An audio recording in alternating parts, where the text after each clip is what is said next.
जब भी हम कोई क्वेश्चन क्लास में करते हैं तो उसको करने के बहुत सारे तरीके बच्चे डिस्कस कर रहे होते हैं। जैसे अगर मैं कोई क्वेश्चन क्लास में देता हूं तो कोई बच्चा उस क्वेश्चन को किसी तरीके से बता रहा होता है और कोई बच्चा उस क्वेश्चन को किसी तरीके से बता रहा होता है और हर बंदे को लगता है कि कहीं ना कहीं जो मैंने किया है दिस इज द बेस्ट। और यही क्वांट की खासियत होती है कि एक क्वेश्चन को हम कई तरीके से सोल्व कर सकते हैं। और मैं आपको एक बात बोलना चाहता हूँ बेटा, यहाँ पे आपकी कोई नॉलेज चेक नहीं करता। अगर आपकी यहाँ पे कोई नॉलेज चेक कर रहा होता तो ये जो पेपर होता तो कहीं ना कहीं इसमें जीके भी इंक्लूड होती, बट इसमें आपके सब्जेक्ट देखे हैं कौन से हैं, सिर्फ क्वांट और वर्बल एबिलिटी। DILR तो कहीं ना कहीं इसी का ही पार्ट होता है।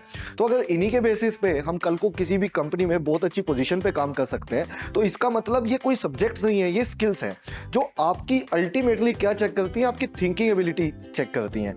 देखो, इस बात को ऐसे बोलता हूं कि कोई भी बात अगर आप बोलते हो, कुछ भी आप करते हो, तो आप एक्चुअली कोई भी काम को दो ही तरीके से सोचते हो, या तो उसको वर्बली या क्वांटिटेटिवली, और कोई तीसरा तरीका है ही नहीं है। तो जो कंपनीज होती हैं, जो कॉलेजेस होते हैं, वो अल्टीमेटली आपकी यही चेक कर रहे होते हैं कि आपकी थिंकिंग एबिलिटी कैसी है। वो कहते हैं कि अगर आपको सोचने का तरीका आता है ना तो आपको कुछ भी काम करवा लेंगे। तो यहाँ जस्ट आपकी थिंकिंग एबिलिटी चेक होती है। तो उसी थिंकिंग एबिलिटी पे एक बहुत बेहतरीन सवाल ये रहा आपके सामने। इस क्वेश्चन को आप सोच सकते हैं अपने से भी और मेरे साथ भी, देखिए मजा आ जाएगा आपको ये क्वेश्चन करके। क्वेश्चन थोड़ा लेंथी है बट मैं आपको हिंदी में समझाऊंगा पूरा क्वेश्चन। एक बार इंग्लिश में पढ़ देता हूँ क्या है क्वेश्चन। तो क्वेश्चन ये है कि there are 127 players to play tennis match, each match is played by 2 players. The winner of the first round of matches goes to the second round and so on.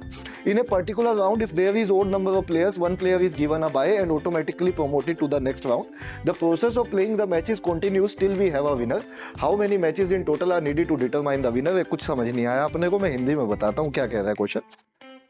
इस question में 5 important बातें हैं जो जानने वाली हैं। Number 1, कितने players हैं, तो हम कहेंगे 127 प्लेयर्स हैं। नंबर 2, इस क्वेश्चन में जानने वाली बात यह है कि कोई भी मैच अगर होता है तो वो कितने प्लेयर्स में होता है, कोई भी मैच होता है तो वो 2 प्लेयर्स में होता है। नंबर 3 चीज जानने वाली है कि अगर कोई भी प्लेयर जीतता है तो वो अगले राउंड में पहुंच जाता है और कोई भी प्लेयर अगर हार जाता है तो वो बाहर हो जाता है, मतलब उसकी बाय बाय हो जाती है।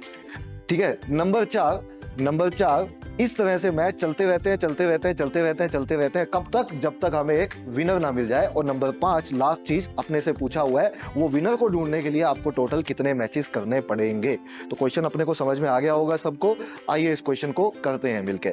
इस क्वेश्चन को जरा देखिए, मेरे को एक लाइन नहीं लिखनी पड़ेगी, मैं सिर्फ और सिर्फ बात करूंगा। अगर आप ये वीडियो देख रहे हैं तो बहुत ध्यान से सुनिएगा और आंसर आपके मुंह से निकलेगा। मैं चाहता हूं आप पार्टिसिपेट करें मेरे साथ, आप इंटरेक्ट करें।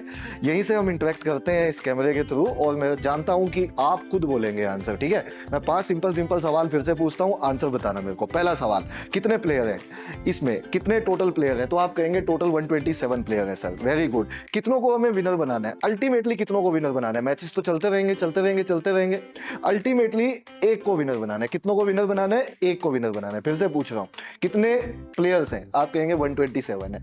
कितनों को विनर बनाना है, आप कहेंगे 1 को विनर बनाना है सर। मैं कहूंगा कितनों को अल्टीमेटली बाहर करना है। ध्यान से सुनो, 127 प्लेयर है, एक को विनर बनाना है, कितनों को बाहर करना है, तो आप कहेंगे 126 को बाहर करना है।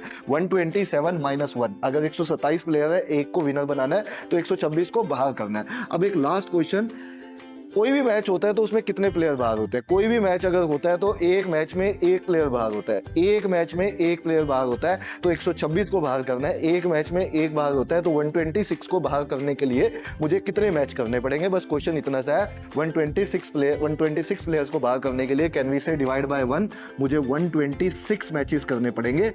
ये आंसर होना चाहिए सवाल का और यही सवाल का आंसर है। This is the answer of this question. हाँ जी, एक बार फिर से बता रहा हूँ, ध्यान से सुनिए। देखिए, चुटकी बजा के क्वेश्चन को करेंगे। कितने प्लेयर हैं, 127। कितनों को विनर बनाना है, एक को। कितनों को बाहर का रास्ता दिखाना है, 126 को। एक मैच में कितने बाहर होते हैं, एक होता है। तो 126 को बाहर करने के लिए कितने बाहर करने पड़ेंगे, कितने मैच करने पड़ेंगे, 126 मैच करने पड़ेंगे। इसका आंसर मैं सिंपल सा बोल दूं, अगर 1000 प्लेयर हैं तो अल्टीमेटली एक को विनर बनाना है तो कैन वी से दैट, उसको हटा दो, आंसर हमेशा n-1 होगा। जितने प्लेयर हैं उससे एक कम आंसर होगा। तो अगर n प्लेयर हैं तो आंसर n-1 होगा, 1000 प्लेयर हैं तो आंसर 999 होगा। यही तरीका है इस क्वेश्चन को करने का और इस पर्टिकुलर क्वेश्चन का आंसर हमारा 126 बन जाता है। यही सवाल का आंसर। तो इन वीडियोस को लाइक और शेयर करना बिल्कुल मत भूलिएगा और अगर कोई भी डाउट है, कोई भी आपको दिक्कत आती है क्वेश्चंस को करने में तो आप कमेंट में जरूर बताइएगा। आपके डाउट्स को हम सोल्व करने के लिए हमेशा तैयार हैं।